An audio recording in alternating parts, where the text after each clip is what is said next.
प्रभु राम देव भगवान अल्लाह खुदा ईश आदि नाम एक ही शक्ति के हैं।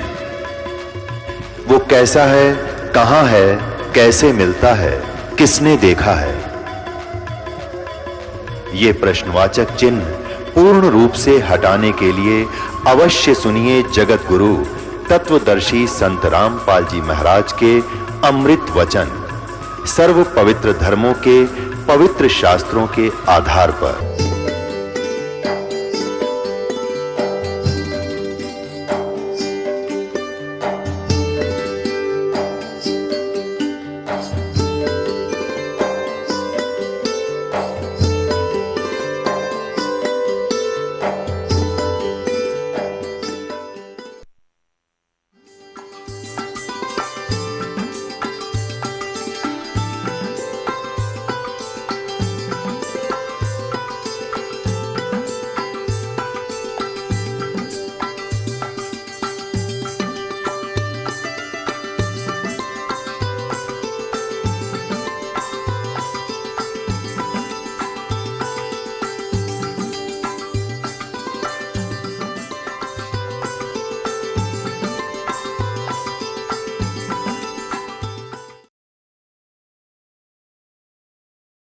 श्री कृष्ण जी ने कहा काम को नहीं बना भी, यो शंख तो कंटिन्यू बजना चाहिए था, बहुत देर तक बजेगा, ये तो 5 बार बजा है, इससे बात नहीं बनी।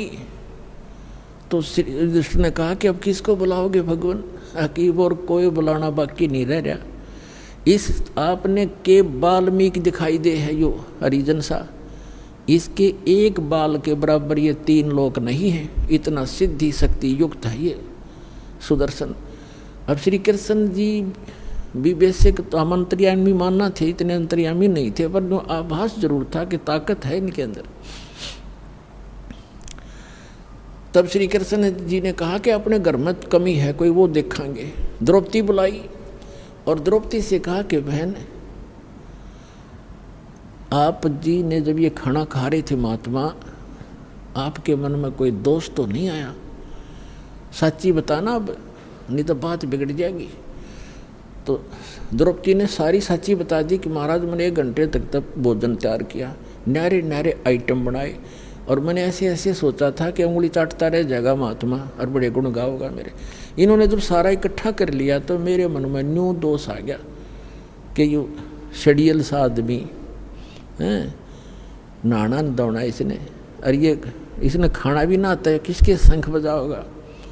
कृष्ण बोला, द्रौपदी तने तो भट्ठा बैठा लिया, तने मोल ले लिया कि साधु को अपने घर बुला के तेरे पे एहसान किया इसने, यहाँ करके तेरे घर का टूक खा लिया, तेरा तू उद्धार करने के लिए आया था अपना। अब बोली कैसे?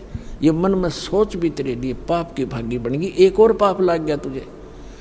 अब वह कांपेगी सारी कि साधु संतों के बारे में ऐसे नहीं बोला, सोचना भी ना चाहिए, कैसे खाओ, आपका फर्ज था रख दिया, कैसे खाओ ये? तो कहने लगी जी क्या करूं कि चरण धो के पी इस धूल समेत, जब तेरा कल्याण होगा। अब द्रौपदी ने कहते मरता क्या नहीं करता, लाई प्रात उठा के एक लोटे में जल भर के, और भगवान बैठे थे करुणा में, सुदर्शन रूप में उनके चरण धोए और वापस लोटे में गाल गए, गिलास में आधा पी लिया ना। जब श्री कृष्ण करने लगे, बहन मुझे भी दे दिया आधा, इसे महापुरुष का चरणामृत कितने युगा पर्यंत प्राप्त होता है। आधा श्री कृष्ण जी ने पिया। उस समय वो शंख वहीं से बजना शुरू हुआ था, और इतना जोर का बजता बजता पूरे पृथ्वी के ऊपर स्वर्गलोक तक आवाज सुनाई दी प्यारी प्यारी, और पूरी पृथ्वी पर जितने भी वृक्ष थे सब हरे भरे हो गए, फल फूलों वाले फूलों से लदपत हो गए, फलों वाले फलों से लदपत हो गए। तब उनका 3 ताप कट्या उस परम पिता की शक्ति से।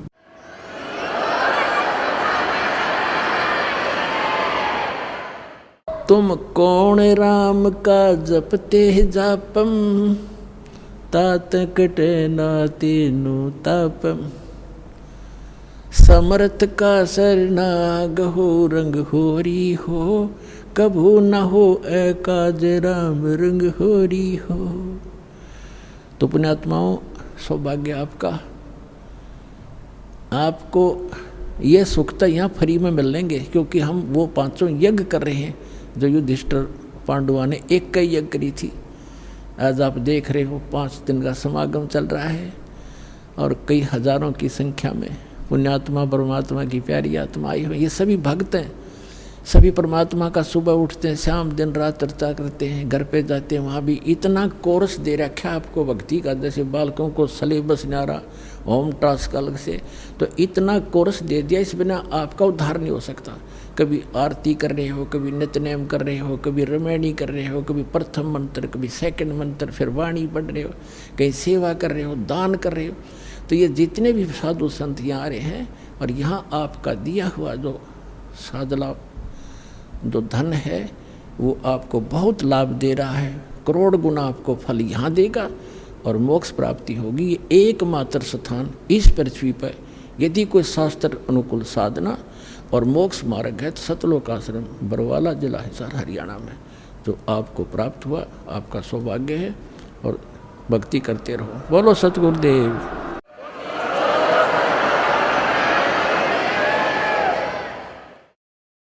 सत्संग के माँ बैठकर कोई बात चलावे और उस अपराधी आत्मा को 3 लोग नहीं ठोर। तो इसलिए सत्संग को बहुत महत्व देना चाहिए आपने, और ध्यान से एकाग्रचित से एक एक बात सुननी चाहिए। सौभाग्य आपका, और परमात्मा ने अपनी कृपा कर रखेगा आपको। ऐसे घोर कलयुग में किसी भी प्राणी को एक पल की चैन नहीं, एक पल की फुर्सत नहीं, समय नहीं उसके पास, और सारा दिन तो एक रोटी के लिए धक्के खाता भटकता है। सपने भी उसी के आते हैं, कल उसका देना है, उसका लेना है, ये करना है, वो करना है, और ऐसे और करना भगवान ने, होना वही जो उसकी किस्मत में। तो ये उसको याद भी हो तो भी वो उस पर रुक नहीं सकता, क्योंकि उसको सहारा भगवान का साथ चाहिए। तो इसलिए पुण्यात्माओं, आप आम आत्मा नहीं हो, आप परमात्मा के वो विशेष हीरे और मोती लाल हो जिनके लिए वो भटक रहा है। गोता मारूं स्वर्ग में, जा बैठूं पाताल, गरीब दास ढूंढता फिरूं हीरे मोती लाल। 100 छल छिद्र में करूं अपने जन के काज, अरडक से पूजो मार दूं मैं नरसिंह धर के साज। तो परमात्मा कहते हैं अपनी प्यारी आत्माओं के लिए ना जाने मैं के कारण बनाता हूँ, उनको सत भक्ति पर लगाने के लिए, सच्चा ज्ञान समझाने के लिए, और उस परमात्मा के प्रयत्न को आप सफल करो, अपना कल्याण करवाओ। मात पिता मिल जाएंगे 184 माही, सतगुरु सेवा और ये भक्ति भाई फेर मिलन की नाही।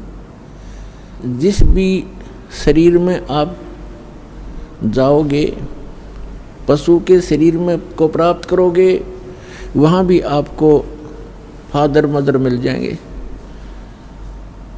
आप गधे की योनि पाओगे, उसमें भी माता पिता मिल जाएंगे। और मनुष्य योनि भी प्राप्त करोगे, मनुष्य जीवन भी प्राप्त करोगे कभी, तो मनुष्य माता पिता फिर भी मिल जाएंगे। लेकिन सतगुरु सेवा और बंदगी भाई फेर मिलन की ना। सतगुरु मिले नहीं, और सतगुरु मिले तो या सेवा मिले। नकली सतगुरुओं के यहाँ अगर सेवा भी करते हो वो यूजलेस है। तो आज परमात्मा ने आप पर नारी कृपा कर रखी है कि आपको सतगुरु मिले, मानुष जीवन मिला। इसलिए परमात्मा के इस ज्ञान को आधार बना के अपना जीवन सफर तय करो। अपन आत्माओं, परमात्मा प्रत्येक युग में आते हैं और अपनी महिमा आप ही बताते हैं। परमात्मा की महिमा दूसरा कौन बता सकता है? हमारी बुद्धि पर पत्थर पड़ गए थे। हम सोचा करते ये संत परमात्मा की महिमा बतावेगा, ये बतावेगा। अरे भगवान की महिमा भगवान ही बता सकता है। अपने द्वारा रची हुई सृष्टि को स्वयं ही बता सकता है। एक ऋषि के बता सके भगवान के द्वारा रची सृष्टि को। अब एक पुत्र अपने पिता की उत्पत्ति कैसे बता सकता है? दादाजी बता सकता है। तो ऋषि तो इस काल के पुत्र, ब्रह्म के सरपुरुष के, और सबका दादा कबीर परमात्मा सत्य पुरुष। तो उस दादाजी ने आकर हमें बताया है जो सबका दादा है, सबका बाबा है।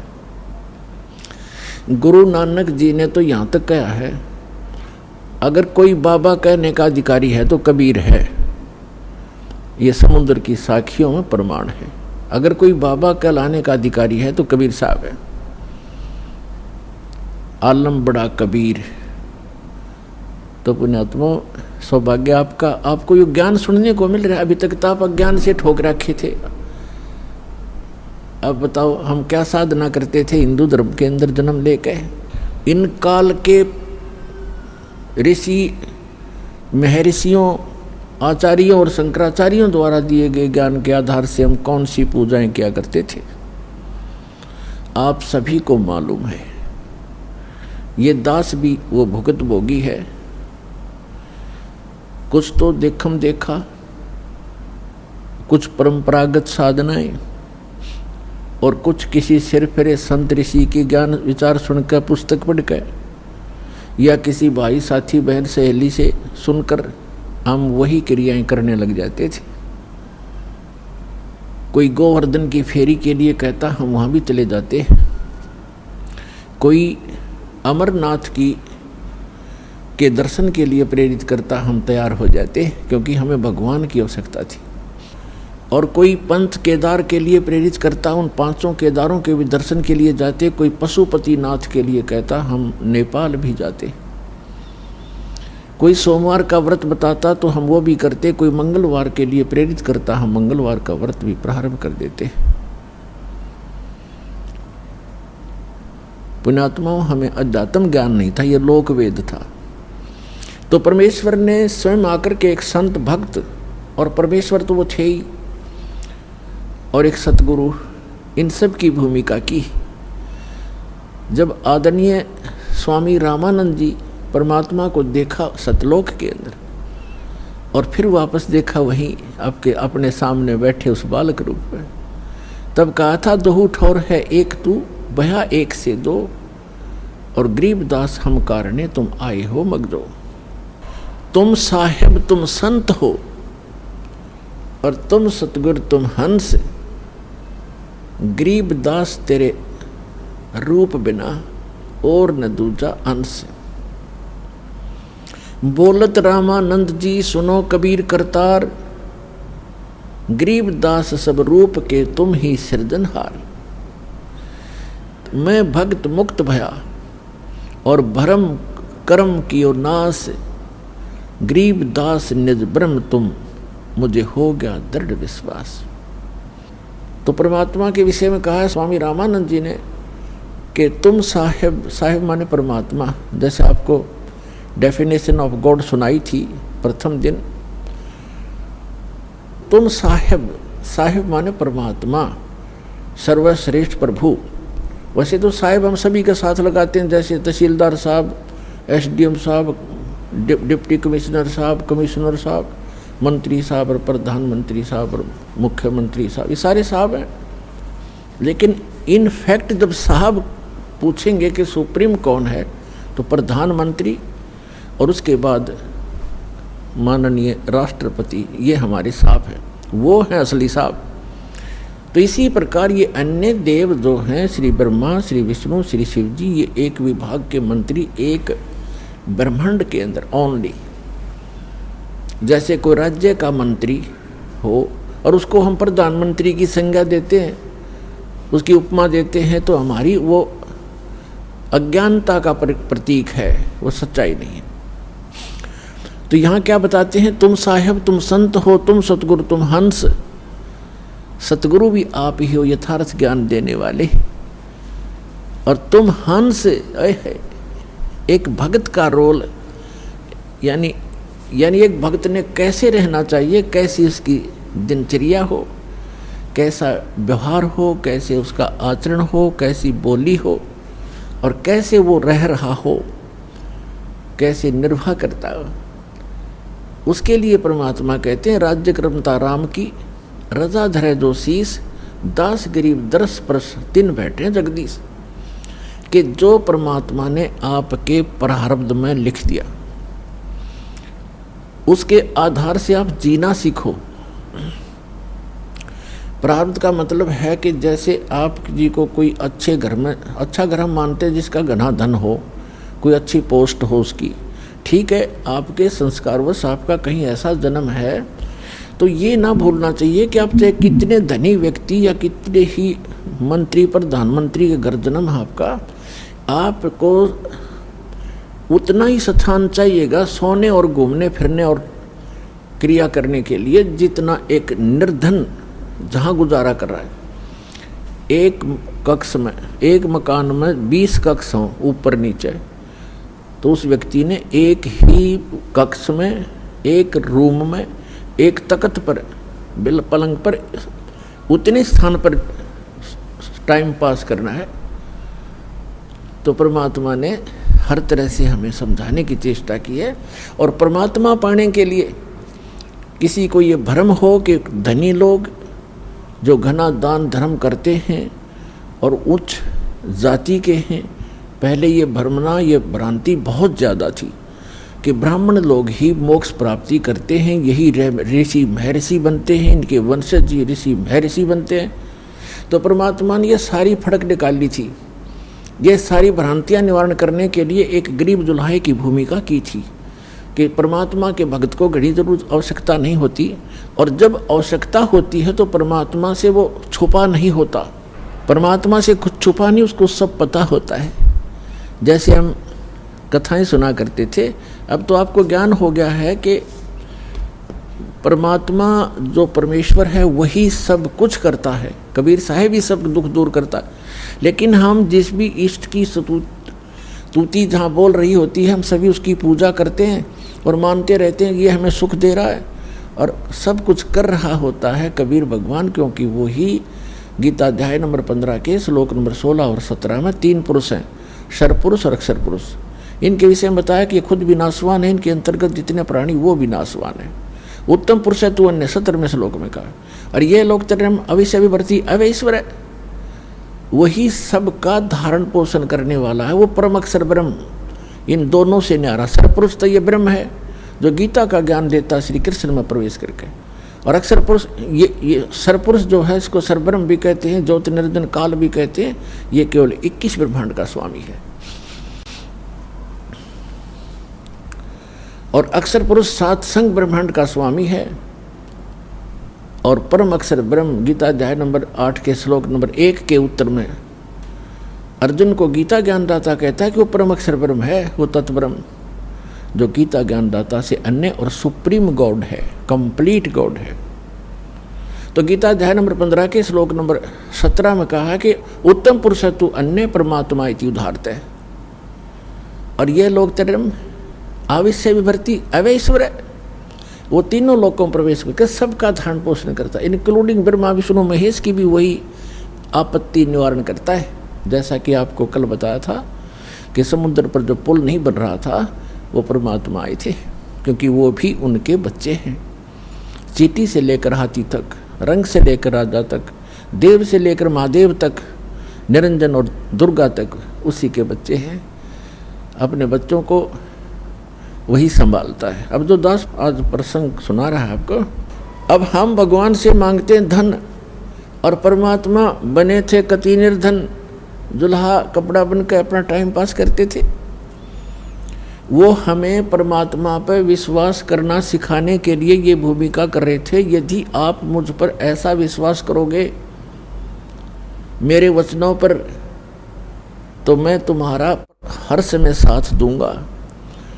जो जन मेरी शरण है, ताका हूँ मैं दास, और गेल गेल लाग्या फिरूं, जब तक धरती आकाश। कहते पीछे पीछे फिरता, जो बच्चा गऊ की नजर में, यूं साईं को संत, वो भक्तों के पीछे फिरे, भगत वत्सल भगवंत। अब दास ने आपको बताया कि जब आप परमात्मा पर निर्भर हो जाओगे, उस समय परमात्मा कहते हैं यदि आपको किसी वस्तु की आवश्यकता होगी तो मैं आपसे दूर नहीं, क्योंकि मुझे सारा पता है आपको किस समय किस वस्तु की आवश्यकता पड़ेगी। परमात्मा कहते हैं कि जिनको विश्वास नहीं है परमात्मा पे, और राम राम भी करते हैं, भक्ति भी कर रहे हैं, कहते क्या हुआ नाम जपणते जब मन में नहीं विश्वास। परमात्मा का विश्वास नहीं तो व्हाट इज यूज, उस भक्ति का यूज नहीं है। अब हम जैसे पुरानी कुछ अपनी कथाएं थी उनमें से साथ लेते हैं, वो भी भ्रमित ज्ञान था, उसको सुचारू करते हैं। अब जैसे एक नरसी नाम के सेठ थे, मेहता थे, और वो बड़े धनवान थे। 56 करोड़ की संपत्ति थी उनके पास, 56 करोड़ की संपत्ति, आज से लगभग 500-600 वर्ष पहले। और कंजूस इतना था कि चवन्नी खर्च नहीं करे, दान भी करना भूल गया। और ये माया जब बढ़ जाती है, ये इंसान को दबा लेती है। परमात्मा कहते हैं इस माया को अपने ऊपर ना रखो, इसके ऊपर रहो। मोटरसाइकिल को सिर पे नहीं उठाना चाहिए, उसके ऊपर बैठकर चलना चाहिए। वो मोटरसाइकिल को सिर पर रखे हुए था, तो वह उसकी मूर्खता थी। परमात्मा ने उस दलदल से उस प्यारी आत्मा को निकालना था। और नरसिंह जी श्री कृष्ण जी के परम भक्त थे, और दान करना बिल्कुल छोड़ दिया था। 56 करोड़ उसकी संपत्ति थी, और साथ में उसकी हुंडी चलती थी। हुंडी माने जैसे आजकल बैंक हैं और बैंकों में ड्राफ्ट बनाए जाते हैं। यहाँ बैंक में पैसा जमा करा दो, जिसके नाम ड्राफ्ट हो वही ड्राफ्ट को कैश करेगा। उसको चाहे रास्ते में कोई छीन भी ले, उसके साइन के बिना वो कैश नहीं करेगा, वो होगा ही नहीं कैश। तो इसलिए वो पैसे साथ ना ले जा करके ड्राफ्ट ले जाते, कागज सा होता है, चेक सा, और अगले बैंक में उसको जमा कर दिया जाता है। फिर वो वेरीफाई करके उसको कैश करते हैं। ऐसे हुंडी होती थी राजा की तरफ से, सरकार की तरफ से। ऐसे धनवान व्यक्तियों को कुछ सीमा बनाई थी कि 1000, 2000, 10,000 तक की आप हुंडी एक वर्ष में बना सकते हो, ड्राफ्ट बना सकते हो। वो क्या करते थे, पैसे रख लेते थे, और अगले जिस शहर में उसने जाना था, किसी यात्री ने या सेठ ने, उस शहर में भी ऐसे हुंडी अलाउड होती थी किसी को बनाना, तो उसी के नाम ही बनाई जा सकती थी। और उन दोनों के आपस में प्रमाण पत्र होते थे, उनके सारे वो कागजात उनके एक दूसरे के पास होते थे कि सचमुच ये रिकॉग्नाइज्ड हुंडी बनाने वाला है। तो ऐसे उनमें से भी एक था, वो दरियों में से, उसकी धर्मपत्नी कुछ धार्मिक ज़्यादा थी। उसने कहा कि सभी व्यक्ति नगर गांव के गंगा स्नान करने जा रहे हैं, गंगा घाट पे, मुझे भी चलना है, मैंने भी जाना है, कुछ पैसे दे दो। वो कहने लगा पैसे का क्या करेगी, चल मैं भी साथ चलता हूँ। उसने सोचा यह घना खर्च करेगी, मैं थोड़े में काम चला दूंगा। पैदल ले गया वहाँ से लेकर गंगा घाट तक। और जब स्नान करने लगे, वहाँ ब्राह्मण विपर आ जाते हैं, और कहते हैं कि स्नान करने वाले पहले कुछ दान दे तब तुम्हारा स्नान लगेगा। अब ऐसे उसके पास भी आगे परमात्मा खुद एक विपर रूप बना के और कहा सेठ जी दान करो, कुछ दान करो तब आपका स्नान लगेगा, वैसे स्नान से क्या फायदा। तो वो कहने लगा जी दान हम ना लाए, खर्चे जोगे पैसे लाए हैं, दान हम फिर करेंगे, पैसा भूल आए हम। उसकी पत्नी कहने लगी दे दे कुछ थोड़ा बहुत ब्राह्मण को, ऐसा क्यों जुल्म कर रहा है तू। कहने लगा चुप रह तू, घड़ी ना बोल रहा है, चुप। नान लग गया। पंडित जी ने फिर कहा कि भाई नरा पानी में गोते मारने तो बात ना बना, कुछ धन का दान कर सेठ जी। उन्होंने सोचा ये ज़्यादा बेइज्जती करे है, कहने लगा 1% दूंगा, 1%। चलो दे दे जो तेरी इच्छा है। कहने लगा यहाँ ना दूँ, मैं थोड़ी लाया हूँ पैसे, घर आ जाना, नरसी मेरा नाम है, और वैसे ऐसे मेरा फलाना गांव है जूनागढ़ जैसे, और वहाँ जाना, सब जानते हैं मुझे। बोला जी ठीक है चल, प्रॉमिस पक्का है? पक्का पक्का। बोला ठीक है। अब वो स्नान ना धो के आगे घर पे। अब उन्होंने तो जाकर गठड़ी रखी थी घर पे, यात्रा से पीछे से परमात्मा पहुंच गए विपर रूप उन्हों के न्यू। दरवाजा खटखटाया, नौकर आया। हाँ जी बोलो ब्राह्मण, बोलो महात्मा जी क्या बात है। कि भाई सेठ जी से कहिए, सेठ जी से कहना मेरा एक दान स्वीकार करके आया था वो, और कहना वो ब्राह्मण अपना दान दक्षिणा लेने आया है, कृपा दे में फिर जाना है। नौकर ने जाके कहा जी कोई ब्राह्मण आया है, आपने गंगा जी पर उनको कुछ दान करने का प्रॉमिस किया था, वो अपना दान मांग रहा है। अब सेठ जी ने सोचा ये तो भाई चिपक गया, यहाँ भी आप आमरा कमबख्त। उसने क्या विचार ला कि आज इस यू यहाँ 1% मांगना आ गया, कल नहीं यो 2% मांगेगा, फिर यो 100 रुपये की ऐसे ही पीछे पड़ लेगा, इसने तो रास्ता मिल गया ये। तो सेठ जी ने कहा कि कह दे उसको ब्राह्मण को कि विश्राम कर, 2 दिन बाद आना, अभी सेठ जी थके हारे आए हैं, विश्राम करेंगे। नौकर ने ऐसा ही कह दिया। ब्राह्मण रूप में परमात्मा ने कहा ठीक है भाई, परसों ले जाऊंगा मैं और यहीं विश्राम करता हूँ, इसके बाग में लेट जाता हूँ सेठ के। सेठ का बाग था, उसमें खावा फल फ्रूट बिछा कर चद्दर लेट गए भगवान। अब सेठ जी को बताया गया, सेठ जी ने पूछा गया वो? अगर नहीं जी वो तो सामने लेट गया, बाग में लेटा हुआ है। अब जब तीसरा दिन हुआ फिर जाके दरवाज़ा खटखटाया कि भाई कहना सेठ जी को मेरा दान दक्षिणा दे, फिर मैंने और भी बहुत काम है। अब सेठ जी ने कहा यूं कह दो कि सेठ तो मर गया, मृत्यु को प्राप्त हो गया। अब उसने जाके नौकर ने कह दिया जी हमारे सेठ जी की मृत्यु होगी ब्राह्मण, हम बहुत दुखी हैं, आप जाओ। तो ब्राह्मण वेशधारी परमात्मा कहते हैं भाई यूं कैसे जाऊं, मेरा यजमान मर गया, अब तो अंतिम संस्कार करवा के जाऊंगा मैं। अब उन्होंने कहा जी वो तो ऐसे ऐसे कह रहा सेठ जी ने। बोला अच्छा जंद पीछे पड़ाई तो ऐसे करो, मेरी लकड़ियां ढोना शुरू कर दो, लकड़ियां, उसको महसूस होगा कि सचमुच मर गया। और 10-20 जो नौकर थे 5-7 लग गए लकड़ियां उठा कर चलने। अब नगर का सेठ मर जा, सारा गांव इकट्ठा हो जाया कर नगर। इतनी भी ना सोचे मूर्खा ने। वो 3-4 जने लकड़ ढोए, फिर कहने लगा जी क्या करें, क्या हो गया? कि वो तो यहीं खड़ा है, भी कोई बात ना, अंतिम संस्कार हो लेगा तभी जाऊँगा। कहा मेरी अर्थी उठाओ, मेरे लिए उठा लो, मुझे रख कर जैसे मुर्दे को ले चलते। वो लेकर चल पड़े। भगवान ने भी उठा लिया किक्कर की लकड़ी इतनी मोटी और कंधे पर रख ली। चल भाई अपने सेठ को लकड़ी तो दे के ही जाऊँगा। अब चिता पे रख लिया, आग लगाने की को कहा था कि मत लाइयो, उन्हें ये तो कह दिया था कि नहीं मत लगा देना, कदे गलती कर दो। तो परमात्मा बोले भाई सेठ जी तू जीता मैं आ रहा, रकम वक्त मरे तो मत, आत्महत्या तो ना करे, टके के पीछे चल मैंने माफ़ कर दिया तेरा टका, मैं जा रहा हूँ। बोला सचमुच? कहाँ सचमुच? तब उठा सेठ जी, उस चेता पड़ते हैं, सारी लकड़ी उठवा ली, कहते सारी उठाओ वापस, इतना भी मत छोड़ना यहाँ पर।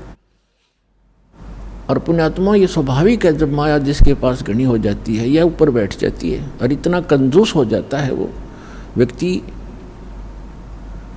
उसको कुछ भी आभास नहीं रहता, ऐसा नशा बन जाता है। अब सेठ जी ने सोचा बन गई बात, कटी टंटा गया और निकम्मा। अगले दिन गया सैर सपट्टे को घूमने को दूर तक, क्योंकि कई दिन का कमरा घर में बंद था, जंगल में घूमने गया सुबह सुबह। परमात्मा उससे पहले आ गया वापस, उसके वापस आने से पहले स्वयं आ गए नरसी रूप बना के एज इट इज। और नौकरों से कहा कि वो व्यक्ति जो 3 दिन से मुझे परेशान कर रहा था ब्राह्मण, आज वो मेरा रूप बना का होगा, और उसको धमका देना और बकवाद करे तो डंडे लगा देना, घना नहीं 1-2 छोटा लगा देना, और कह देना तू बहुरूपिया है, हमारे सेठ को ठगना चाहता है, हम सब जानते हैं तुझे। तो जो ही वो परमात्मा तो बैठ गए नरसी बन के गद्दी पे, नरसी आया सैर सपट्टे करता, नौकर खड़े थे त्यार, उन्हें पता था ये तो सचमुच आ गया। उन्हें कह रहा हो बहुरूपिया वही खड़ा हो जा, अंदर मत आ जाइए।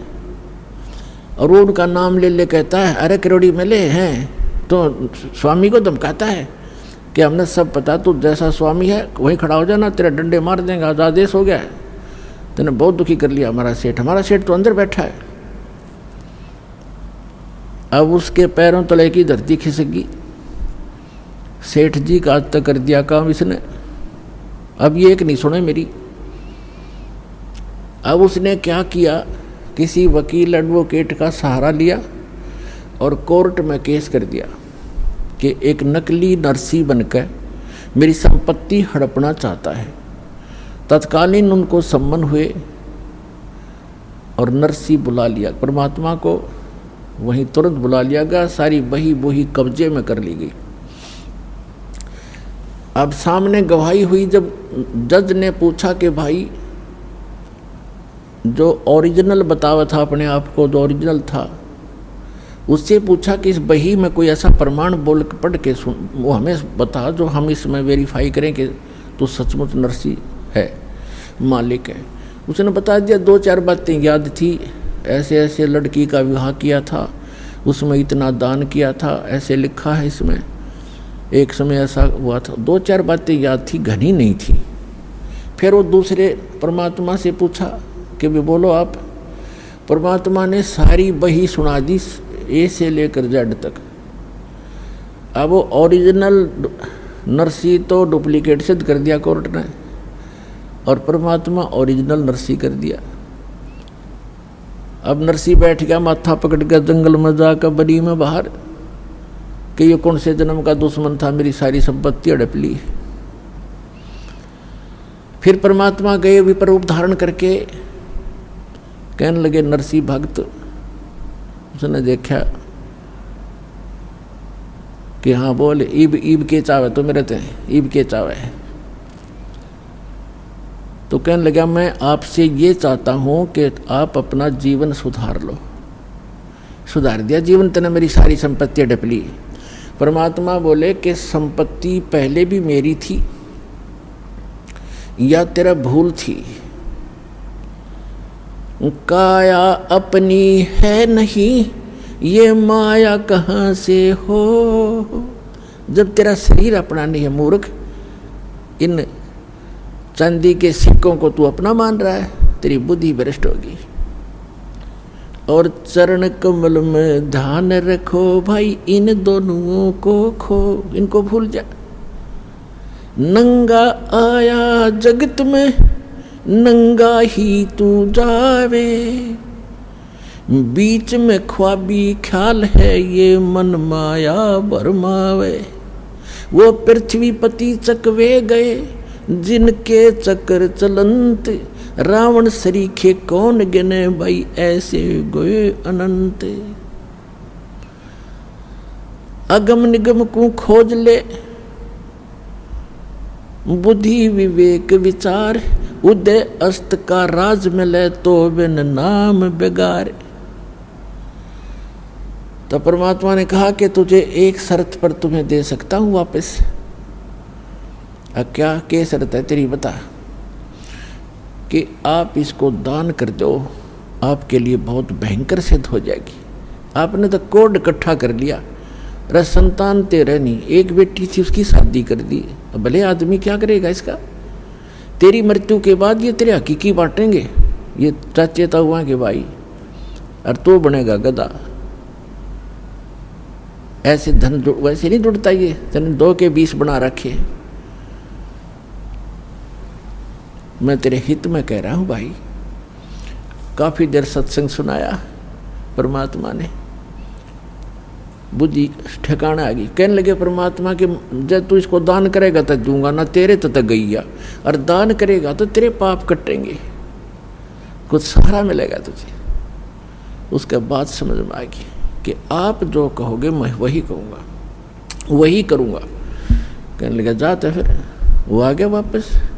अब नरसी का रोड़ा था, वो ओरिजिनल नरसी भेज दिया, जा भाई बांट दे। उसने उसी दिन भंडारे शुरू कर दिए, गरीबों में बांट दिए, साधु संत बुला लिए, यानी 56 करोड़ संपत्ति कति लुटा के, और बैठ गया बनी में एक झोंपड़ी पाके। दोनों पति पत्नी, उसकी पत्नी तो बहुत धार्मिक थी, हर बात में साथ देती थी उसका। अब ठीक है पाप कटे, अपन क्या करना है, भक्ति कराएंगे बैठ के। रोज अटपट में रहता सारी रात, ऐसा अब लाइन जाओ था बैठा बैठा, ठीक हो गया, पाप कट गया। अब परमात्मा कैसी रजा बख्शते हैं। एक अब उसकी जो हुंडी चलती थी वो निर्धन हो गया, हुंडी कैंसिल कर दी गवर्नमेंट ने। और उस पहले उसका बहुत बोलबाला था, तो 4 भगत आगे, उन्होंने द्वारका जाना था, द्वारका के दर्शन करने द्वारका जाना था। जैसे आजकल जाते हैं भ्रमित होकर के भगवान वहाँ रहा करते द्वारका में। द्वारका तो समुद्र में है, वैसे बाहर थोड़ा सा वैसे मंदिर बना रहे हैं अलग से, द्वारका तो ख़त्म हो ली थी, फिर भी वहाँ जाते हैं दर्शनार्थ श्रद्धालु। तो वो आए उस नगर में जहाँ नरसी रहता था, और उन्होंने पूछा कि भी नरसी जी का घर कौन सा है, महल कहाँ है, हमने हुंडी बनवानी है। तो लोगों ने मजाक कर दिया कि वो आजकल बाहर संन्यास ले रखा है उसने, और धनवान एक नंबर का है, सेठ है वो, लेकिन आजकल वो नखरे बहुत करता है। 1-2 बार नाटेगा वो, तुमने मना करेगा हुंडी बनाने को, लेकिन तुम करड़ा सा होगे ना तब बनाएगा। वो पता करके वहाँ झोंपड़ी में पहुँच गए जहाँ दोनों पति पत्नी बैठे थे नगर के बाहर। उन साधुओं ने, भक्तों ने कहा कि सेठ जी ये 500 रुपये पकड़ चांदी के, हमारी हुंडी बना दे द्वारका के किसी सेठ के नाम, जिसको आप जानते हो वो हुंडी वाला हो। अब उसने मना किया कि महात्मा जी मैं निर्धन हो गया हूँ, मेरी हुंडी नहीं चलती, गवर्नमेंट ने कैंसिल कर दी है, और आप किसी और से बनवा लो। तो वो 3-4 नाराज हो गए कि तू सचमुच, गांव वाले कह रहे थे तू ऐसा ही निकम्मा व्यक्ति है। अब नरसिंह जी ने सोचा ये कोई अपशब्द कह देंगे, कोई श्राप दे देंगे, और लोगों ने मजाक बना रखा है मेरे साथ। अब मैं भगवान की तरफ चला हूँ तो मैं ढेर हो गया हैं, और जब मेरे पास धन था मैं ये सब मेरा आदर करते थे, लेकिन हमने अपने वचन पर रहना है। भगवान की ने जो कह दिया गुरुदेव ने, अब वो गुरु रूप में मानने लग गया उस विपर को, वही उसी पर आधारित रहूँगा। तो उन्होंने सोचा कि कुछ कह देंगे अटपट मेरे ते, कोई शराब स्वरूप ना दे दे, ये भ्रमित कर रखे हैं, अब मेरे कहने से मानेंगे नहीं। तो उसने कागज़ मंगाया कि कागज़ लाओ। वो कागज़ ले आए गाँव से, उस पर लिख दिया, क्योंकि श्री कृष्ण पुजारी था और सांवरिया का भगत था, सांवरिया भगवान का आकर कृष्ण जी ने, उस पर लिख दिया सांवल साहा, सांवल सेठ, द्वारकापुरी, मैंने आपके 500 रुपये ले लिए हैं, इन श्रद्धालुओं को आप 500 रुपये दे दीजिए, मैं हुंडी बना रहा हूँ। नरसी भगत, सेठ नहीं नरसी भगत लिख दिया। अब वो चारों के चारों पहुँच गए कागज़ लेकर के। सारी द्वारका में जो भी पता था कि हुंडी बनाने वाले सेठ हैं उनके पास गए। उन्होंने कहा कि नरसी की हुंडी नहीं चलती, वो निर्धन हो गया है, दिवालिया हो गया है, वो कैंसिल होगी है। उसने सोचा ये वैसे बकवास कर रहा होगा। दूसरे के पास गए, तीसरे से वैसे दिखाया, तो सब ने कहा कि ये तो निर्धन व्यक्ति हो गया है, ये इसका दिवाला निकल गया है, आपके साथ धोखा कर दिया उसने। तो इस बात से वो परिचित थे कि धोखा करनी आदमी नहीं हो तो मना करे था, हमने ही उनके साथ बलपूर्वक लिखवा लिया, वो तो सच कहे था। पर भी हमारा काम तो बिगड़ गया। अब या घूमा फिरा हो कितने खाना खूना खाते, या बड़ी बात बिगड़ी। पर उनको इतना विश्वास था कि हमारे पैसे सुरक्षित मिलेंगे, वो भगत एक नंबर का है, जाकर देगा वापस। तो ऐसा सारी द्वारका में घूम फिर कर वो बाहर चले गए। किसी ने, सब ने यही बताया, बाहर समुद्र के किनारे बैठ गए एक साइड में वृक्ष के नीचे, और बहुत ही चिंतित थे। अब के बनी भाई। उधर से नरसिंह जी ने क्या किया, वो 500 रुपये का खाने पीने की सामग्री मंगा के, आज तो 5 लाख के करीब है वो 500 रुपये, और मंगवा कर सारा चावल, घी, दूध, खीर बना के, लड्डू जलेबी बना के उनका भंडारा कर दिया, साधु संत बुला के, रोटी राटी बना के। अब क्या हुआ कि नरसिंह जी ने देखा, भगवान से अर्ज लगाई, ध्यान मग्न हुए कि परमात्मा पहुँचे कि नहीं हुंडी लेकर साधुओं के पास। तो उन्हें क्या देखा, साधु ऐसे ही बैठे हैं, पहुँचे नहीं भगवान, और बहुत पश्चाताप कर रहे हैं, दुखी हो रहे हैं। तब उसने, नरसिंह ने अपनी पत्नी से पूछा कि जो 500 रुपये थे साधुओं के, उसमें से जो सामान मंगाया था कुछ बचा है क्या घर पे? उसने बताया कि जो रोटी बनाने के लिए सूखा आटा अलग रखते हैं, हमारे यहाँ पलोथन कहते हैं उसको, पलोथन, और उसमें लोई को लगाकर फिर ऐसे पोते थे, ऐसे रोटी बनाते थे, वो हाथ के ना चपता आटा, इसलिए वो थोड़ा सा आटा सफेद रह गया था, तो उसको पलोथन कहते हैं। नरसिंह की पत्नी ने देखा, उसने बताया कि ये थोड़ा सा आटा बचा है जो मैंने पलोथन के लिए रखा था, रोटी पोते में ऐसे हाथ लगाया करती थी। नरसिंह जी ने कहा कि इसका पानी का हाथ लगा के इन चारों की रोटी बना दे।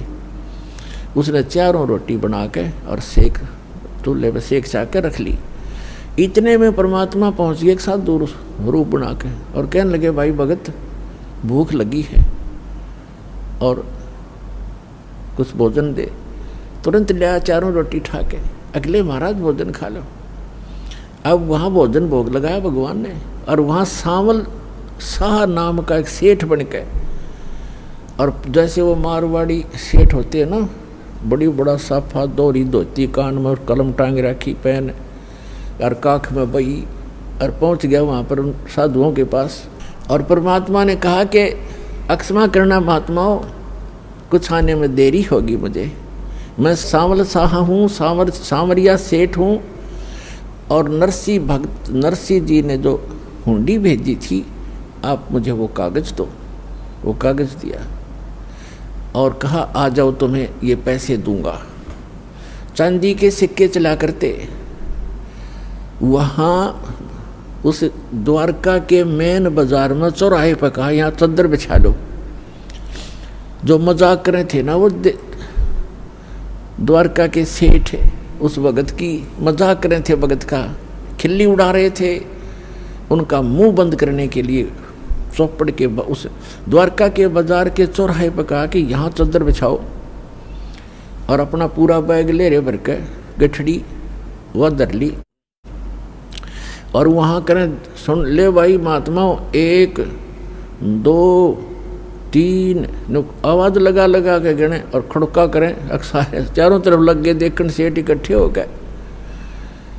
500 रुपये गिन दिए चांदी के, कति काचे काचे नए नए, बिल्कुल जैसे आज ही बनकर आए हों, और कहा, भाई नरसिंह जी को कह दिया उसका दास हाजिर रहेगा, चाहे करोड़ हुंडी दे दे, दास आगे खड़ा पाओगा।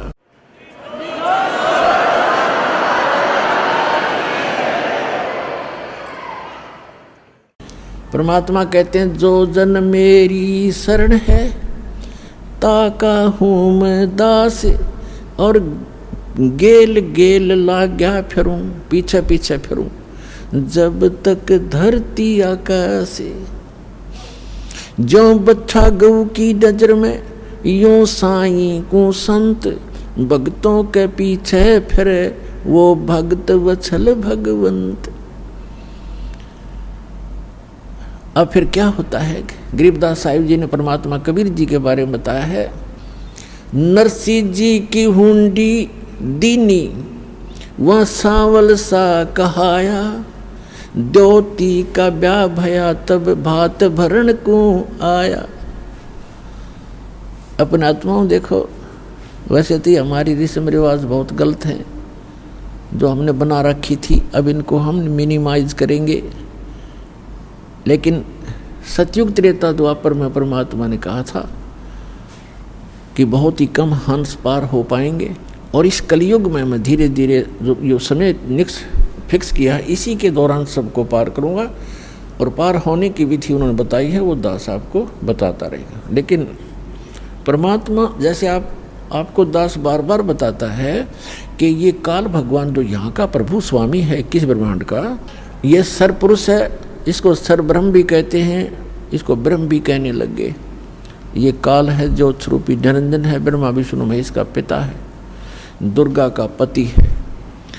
ये चाहता है कि यहाँ के प्राणी परमात्मा से परिचित रहें, गलत साधनाएं करें, भगवान से इनकी आस्था हट जाए और ये नास्तिक हो जाए।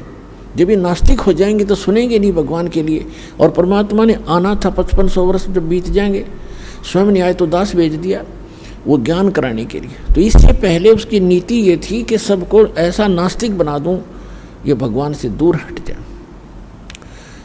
और परमात्मा ये चाहते हैं कि इनमें इस कलयुग की पिछली पीढ़ी तक परमात्मा की आस्था चाह बनी रहे। आज तक हम देखो नरसिंह जी जैसे महापुरुष के उदाहरण आज तक गुणगान करते आए जितने भी प्रचारक थे, और जिस कारण से हमारी आस्था बनी रही कि भगवान ऐसा करता ही करता है।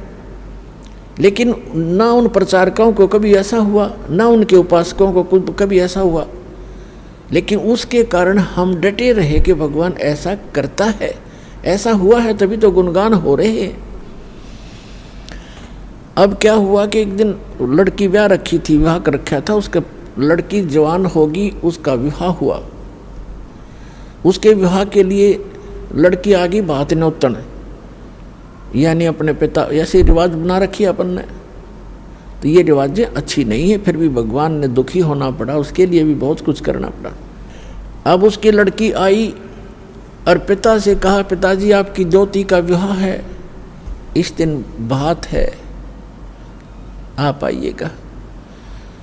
तब उसने कहा कि मैं निर्धन कंगाल बेटी, ना मेरे पास दाम धन नहीं, पर आऊँगा बेटी मैं सुमरूंगा राम।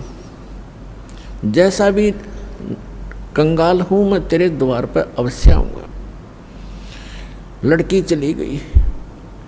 लड़की जैसे वहाँ प्रतिफल में कुछ दिया करते हैं, बेटी जावे भात न्योत का, कुछ नहीं दिया। इसको देखकर उसकी सास, लड़की की सास ने बहुत कुछ उलाहने दिए, लड़की को बहुत बुरा भला कहा कि उसने नाश कर दिया, सारी संपत्ति लुटा दी, कंगाल होकर बैठ के हमारी बेइज्जती करवा दी, कदे कदे हमारी इज्जत शिखर में थी। अब लड़की बोल रहा क्या, बेचारी सब्र का घूंट आंसू में टपकाने लगी, बैठ गई एक तरफ जाकर। अब नरसिंह चिंतित हुआ कि कैसे वहाँ पहुँचेंगे, कौन मेरा साथी होगा। यदि वो सेठ होता और भात आ जाता, उसके साथ जाने वाले सैकड़ों इकट्ठे हो जाते गांव नगर के आदमी, और उस दिन कोई नहीं आया। उनके पास कुछ अंधे सूरदास आया करते थे, नरसिंह जी की झोंपड़ी पर बैठ जाते थे, सत्संग करते थे, विचार विमर्श करते थे, फिर चले जाते थे। उनमें एक शिक्षण नाम का बुद्धिमान था सूरदासों में। उसने कहा कि आज नरसिंह तेरी बात में कसक नहीं, तेरी आवाज़ में कोई चिंता टेंशन बन गई। उसने बताई कि ऐसे ऐसे लड़की आई थी और ज्योति का भात आ गया है और ये चिंता बन गई मैंने। सूरदास अंधे ने कहा कि भाई भगवान पर भरोसा रख, दिल ना तोड़े, हम चलेंगे तेरे साथ। ने बोला नगर का कोई साथ नहीं हो सकता। कहने लगे हम चलेंगे सारे के, वो 16 जने थे गिनती में। बोले हम चलेंगे तेरे साथ, चिंता ना करे, कोई बात नहीं, देखी जाएगी जो भगवान उड़ इज्जत हो चाहे बेइज्जती, पर बेटी के द्वार पर खड़े जरूर होंगे चल के। तो वहाँ सफ़र करने के लिए पहले बैलगाड़ियाँ थी, अब बैलगाड़ी उसके पास नहीं, गांव से मांग कर लाया, किसी ने बैल ऐसा दे दिया जो घर से मांगी वस्तु उधारी ऐसे देते थे जो घर से रिजेक्टेड सी हो। किसी से एक बैल मांग गया, किसी से दूसरा, उन्होंने ऐसे दे दिए काम चलाऊ से, निकम्मे से बैल। और बैलगाड़ी थी खराब सी, वह कह दी ले जा सेठिया। अब सेठ ने वही बैल दोनों जोड़ के गाड़ी ले ली, बैलगाड़ी। 16 सूरदास उसमें बैठ के, वह उसके मित्र। अब गाड़ी चले नहीं, क्योंकि ना तो बैल ढंग से चले, ना उसने चलाने आवे, ड्राइवर कदे रहा नहीं बैलों का। और गाड़ी ऐसे लचर पचर करती हुई चल रही है धीरे धीरे। अब उस स्पीड से वो 10 दिन भी नहीं पहुंच सकते थे, और विवाह था तीसरे दिन। अब वो श्री कृष्ण के पुजारी थे, सूरदास भी, और साथ में नरसिंह जी भी श्री कृष्ण जी की अर्ध लगाते जा रहे थे। वो परमात्मा स्वयं आगे एक कारीगर का रूप बना के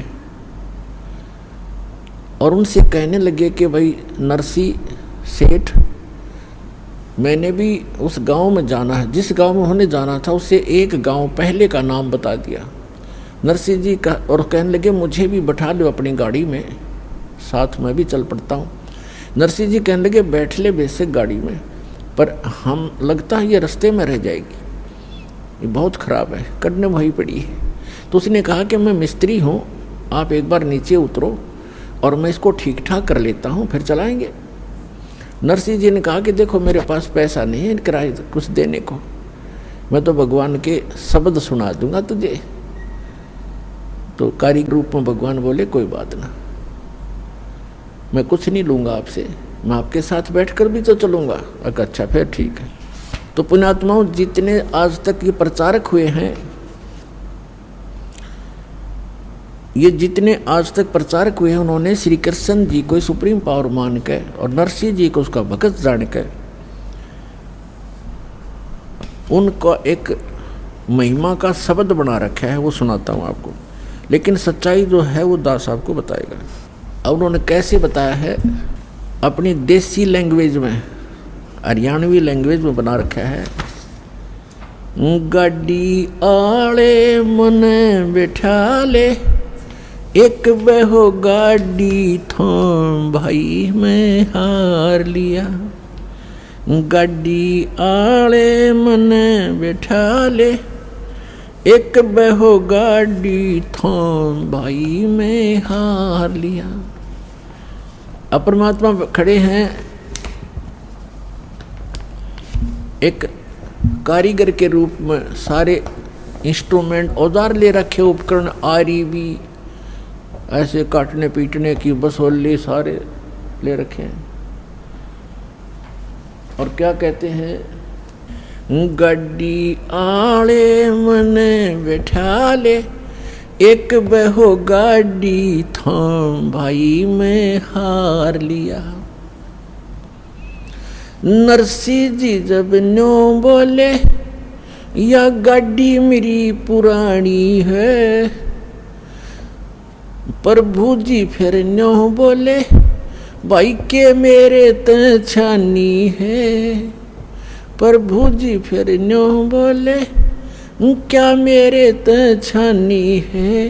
नाम कृष्ण नाम जात का खाती, ये जानू सारा काम भाई मैं हार लिया।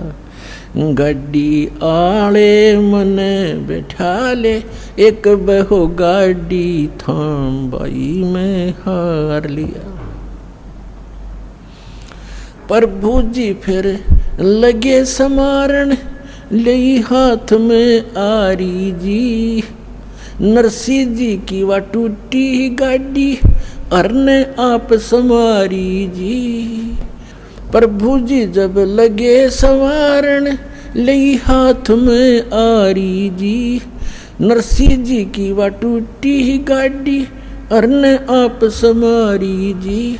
नरसिंह बोला मैं शब्द सुना दूं, ना देने को दाम भाई मैं हार लिया। गाड़ी वाले मने बैठा ले, एक बहो गाड़ी थाम भाई मैं हार लिया। 16 सूरदास बैठे गाड़ी में, रटे राम की माला जी, 16 सूरदास बैठे गाड़ी में, वो रटे राम की माला जी। पवन समान गाड़ी चाली, जब भगवान बने गढ़वाला जी। पवन समान गाड़ी चाली, जब भगवान बने गढ़वाला जी। भक्तों का रखवाला जी, वो आपे पूर्ण राम भाई में हार लिया। गड्डी आले मने बैठा ले, एक बहो गाड़ी थाम बाई में हार लिया। बैलों ऊपर हाथ फेर दिया, बल बैलों में आया जी। बैलों ऊपर हाथ फेर दिया, बल बैलों में आया जी।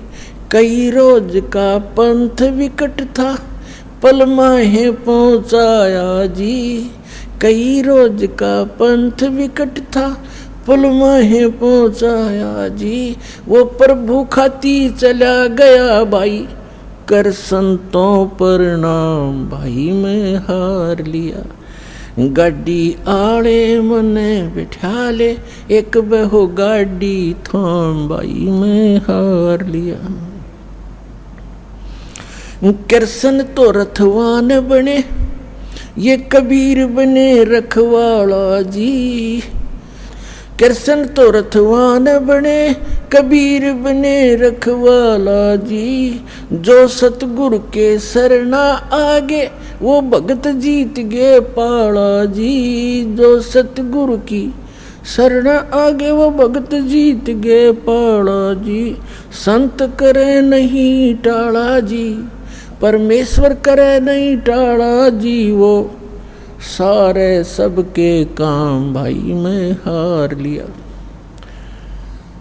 गाड़ी आले मने बैठा ले, एक बहो गाड़ी थाम भाई में हार लिया। इन कथाओं से हमने शिक्षा लेनी है, क्योंकि पहले तो हम बालक थे। हमने कोई कह देता कि ये आसमान बहुत निकट था, दादी अम्मा ने एक सितारा तोड़कर और ऐसे ऐसे कर दिया, इसलिए दूर भाग गया, तो हम सारी मान लेते थे ऐसे होगा। अब हम ये बातें नहीं सुनेंगे किसी की कि श्री कृष्ण जी ने ऐसा कर दिया, फलाने ने ऐसा कर दिया। गीता अध्याय नंबर 15 के श्लोक नंबर 17 में स्पष्ट किया है कि उत्तम पुरुष तु अन्य परमात्मा की उदारते, यह लोक धर्म अवश्य विवर्ती अवैश्वर है। जो सबका धारण पोषण करता है, सबकी केयर टेक करता है, तीनों लोकों में सबका वही एक ही मालिक है। वही सब अपने भगत से पहले पुण्य करवाता है, फिर उसके आधार से अब स्वयं ही उसकी मदद करता है।